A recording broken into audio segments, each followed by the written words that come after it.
The Eagles are so fucking unserious right now.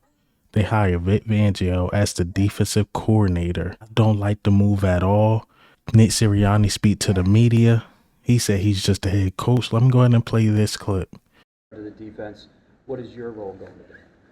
The head coach of the football team. What does that entail? How does it change? Yeah, I guess it'd be this very similar to what's going on right now. Does that mean I'll sit more into defensive meetings at times? Maybe, right? Instead of always being in an offensive meeting, maybe I go to a defensive meeting here and there. But my job is to be the head coach of the team, not the head coach of the offense. And then Javon Hollins from the Dolphins is happy Vic Fangio's leaving because he fucking suck. Should have brought in another scheme. Why would you hire this dude? I know he's 5th and 4th and 10th in this. We need to get rid of that scheme. I'm not saying go full rogue and go get Wink Martindale, but damn, didn't these past few years tell you the Vic Fangio scheme just don't work? Why? Why, Eagles? Why? But maybe I'll go into more detail about this tomorrow. Like I said, it was a delay in this. You guys going to see my video. And man, I am pissed about this move. But I hope you guys enjoyed this video. This is Eagle Al, and today I will be talking about Covey goes off on the Philadelphia media. Also, Kliff Kingsbury, Jerrod Johnson. I like the names, but both of them got big flaws to me. And as I'm making this video, the Howie Roseman and Nick Sirianni interview is delayed. But if I happen to see it, later today or so, I'll probably put it in the beginning of the video, or I'll just get my reaction the next day. But let's get straight into it. All right, so before we get into the topics, let's talk about Jason Kelce and how he talked about how mentally and physically that losing streak was at the end of the season. Oh man, you were tailgating, you were drinking out of bowling balls. Yeah, I mean, listen, we just got done obviously with a very grueling season in Philadelphia, mentally and physically, but in particular mentally, you're just worn out at the end of something like that. You go on that type of losing streak extended, and each and every week you come in and you have energy and you're trying to figure things out and get everybody corrected. And I'm not gonna lie, man, that it wears on you. And when it ends the way it did, there's no finality to it. And you know that there's gonna be a lot of change. You know that it affects a lot of people's lives and that team. And this was an opportunity to honestly just go someplace and forget about all that. Just go have fun and root on your brother. And, I haven't had the opportunity to go to a game of yours in like 2 years now because of the Super Bowl and other circumstances. Man, it breaks my heart to hear that the end of the season was just so mentally and physically, a toll on these guys. Jason Kelce was playing through an MCL sprain, all to get jerked by the coaching staff. I mean, the team was talented, but we got jerked by the coaching staff. And man, that just pisses me off. And I'm not even on the field. It pisses me off as a fan. But imagine being a player, putting in those hours in the gym, at practice, to, again, bad play calling to ruin your season. All right, so let's get into the topics today. Covey, man. He went off on the media because, look, man, this narrative about Jalen Hurts, his, what I would say, stoic personality, meaning like he really doesn't show any emotions or anything like that, or nonchalant is another word. And Jacob Media was running with this thing because usually the, people that write the articles like the Jeff McClains and stuff, they usually don't name guys, but they did name Covey. Covey is like, nah, bruh. Yeah, I ain't about to go out like this. And this is what he had to say, responding to Jacob Media. Normally, I don't respond to things like this because I hope that people don't believe everything they hear or read, or /read, I should say. Jalen is the best leader I ever been around.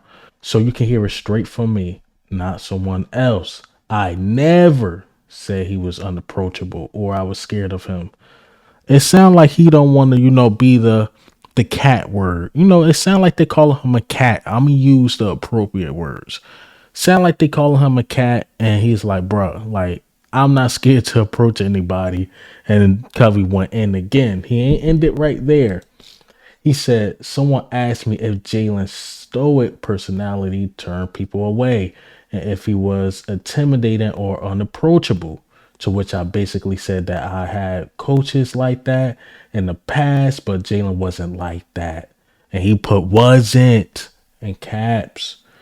And the moment you talk with him, you realize how approachable he is. So Jalen is a cool dude. He got a, not showing feeling type personality guy. But when you talk to him, you be like, oh, this guy is actually a cool guy.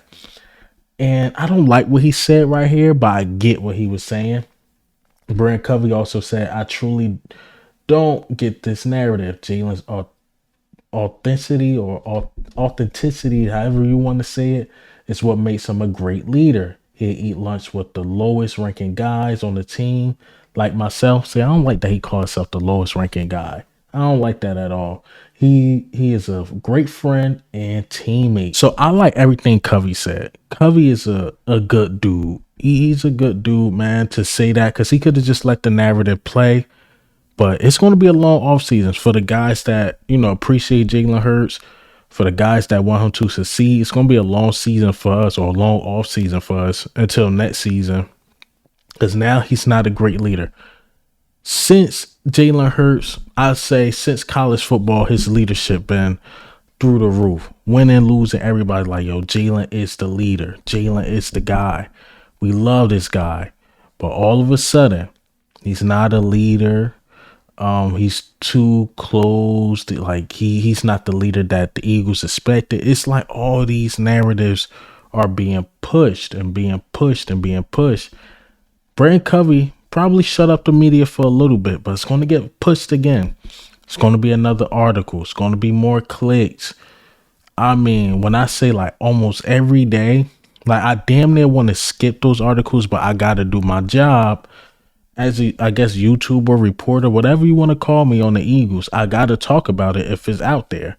Like I seen one weird tweet and I really didn't want to approach this, but somebody talking about Jalen Hurts being traded. I think it was Mike Florio saying if you trade Jalen Hurts and he waive his trade clause, it wouldn't be too bad. See, that's the stuff that goes way too far to me, because Jalen Hurts took you to 3 straight playoffs, took you to a Super Bowl. Hell, on a down year like this year, he at least got you to the playoffs, man. So to talk about trading him, and I get it, this is the Carson Wentz effect, because we traded away Carson Wentz after a 4-win season, which we did not have. It's like, bruh, like seriously talking about trading Jalen Hurts after just paying him? Like, nah, Philly media is going too far. They running dudes away, and it's just not cool. It's not cool because did you see the schedule that came out? Did you see the schedule of playing the Ravens away? And what, I think we got Tampa again. We play the Bengals at the, you want to reset right now after the schedule that's about to come out? Absolutely not. Absolutely not. You don't want to rebuild now. You still have AJ Brown. You still have Devontae Smith. You still have Dallas Goedert. You just got to get the right offensive coordinators in here. Have to get the right offensive coordinators and defensive coordinators, because the talent is still in the building for the most part. Talent is still here. And we got 9 draft picks. Why would you want to rebuild now and trade away your franchise quarterback? You know what everybody was saying under the comments? Let them be stupid enough to trade away Jalen Hurts if they want. I've seen so many Pittsburgh fans like, please send him here. We'll give y'all Pickett. We'll give y'all this, that. Send him here. It's a bunch of teams like, hey, let the Eagles be stupid enough to trade away Jalen Hurts. Which is not going to happen. Just not going to happen. And I hate that they putting this on like the fans and stuff. This is like Mike Florio. I believe he's like a Vikings fan. Like, dude, shut up. I'm lost for words. I'm lost for words. Eagle Out's literally lost for words. But let's talk about the offensive coordinator room, man. So there's 3 guys that have been floating around. I did see the Arthur Smith thing yesterday, and I'm hearing like 7 teams like want him or interviewing for him for the open vacancy spots. And I hope that's the Eagles, one of those teams, because Arthur Smith is a guy that did coach AJ Brown, is a guy that will utilize the run game. I didn't like how he used B. John Robinson last year, or I say this year. But Arthur Smith, he will run his running back. You know how he did with Derrick Henry. He's a play action guy. He will have the quarterback under center. He liked the slants. He liked to get the dudes open. But he runs a really balanced offense. And I like he got offensive play calling experience. I like that a lot. But for some reason, I don't know why he didn't use Bijan a lot. I wonder if that was more of the management with Atlanta, but I don't understand that. But again, Arthur Smith, the AJ Brown connection, hell, the Derrick Henry connection. Derrick Henry more than likely is going to leave Tennessee, and you might want to pair up with his old offensive coordinator. Maybe we get a vet guy like Derrick Henry, the big body running back we need. Get one of these young guys out the draft. Again, with 9 draft picks. Get one of the young guys. Then you had Derrick Henry, whoever's your third. Or hell, resign DeAndre Swift. Maybe DeAndre Swift will be more on board if you get like a guy like Arthur Smith. Now, Kliff Kingsbury. I think I'm on the negative side of this. I know it's been a 50-50 split. People love him, some people hate him. People like, yo, you had Patrick Mahomes and failed. You went to USC and failed. Like, he went to many places and failed. The thing is, you with him, you get the same offense as last year. Maybe you can get some guys open in the middle. He utilized the middle of the field more, and he know how to get guys open. But he really don't utilize the running backs, to me, in my opinion. I know people say, well, did you watch the Cardinals? They was this and rushing, that and rushing. Yeah, that's because Kyler Murray was running the ball more, because the middle of the field and stuff used to be so wide open. A lot of people used to play man for some reason against the Cardinals, and Kyler Murray used to run, which adds into the rush attempts. But he don't utilize running backs like that at all. He runs an air raid offense. Like, he wants to get the ball out of the quarterback's hands. He want to give it to his receivers. Now, the stats will be up there, just like last year. DeAndre Swift, 1,000 yards. Well, AJ Brown, almost 1,500 yards. If 1,500 yards, if I'm not mistaken. Smitty, over 1,000 yards. You will get that again with a Kliff Kingsbury. It will look beautiful on the stat sheet, but it's really not going to lead to wins, in my opinion. It just don't work. No motion. Again, no using the running backs. A lot of shotgun. I don't like it, in my opinion. I just don't like it. Now, Jerrod Johnson is an interesting name. To me, it's the same thing as Brian Johnson. Developed a really good quarterback. Got to give Brian Johnson his praise. He really did help Jalen Hurts become the quarterback he is. And Jerrod Johnson really developed C.J. Stroud. The thing is, a young guy who never really called plays, I could see Nick Sirianni overruling that guy, just like how he did with Brian Johnson.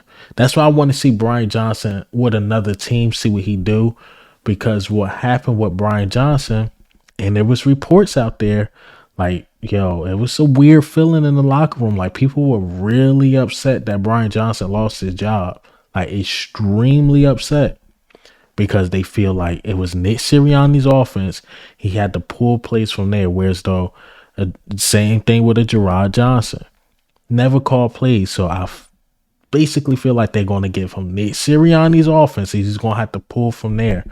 You got to get a guy that be like, fuck you, Nick Sirianni. I'm calling my own plays. I'm sorry. You got to get a guy like that. You got to get a guy like Arthur Smith. Like, I ain't running you. What? Got to get a guy like Frank Wright. I ain't running, man, what? Or even a guy like Kliff Kingsbury. I'm not running this. I'm running my stuff. So we need a guy that can overrule Nick Sirianni. Brian Johnson can't do it. Jerrod Johnson can't do it. And Jerrod Johnson will be a good offensive coordinator. It's just not going to fit with the Philadelphia Eagles, because Nick Sirianni is going to try to take over. You need somebody that's going to say, F you. I am going to call my own plays. Simple as that. That's what I want. Man, Jerrod Johnson to be good. But it's the same thing with Brian Johnson, man. Again, it just won't work. But hey, man, like I said, as I'm speaking and making this video, the Howie Roseman and Nick Sirianni thing is delayed. That's why I put out this video so late. I'm just trying to wait for it, but it didn't happen. So tomorrow we definitely gonna talk about it if it come out today, because they were stuck in some meeting. Like, come on, man. People got work. People got things to do. But this is Eagle Al, man. I'm out.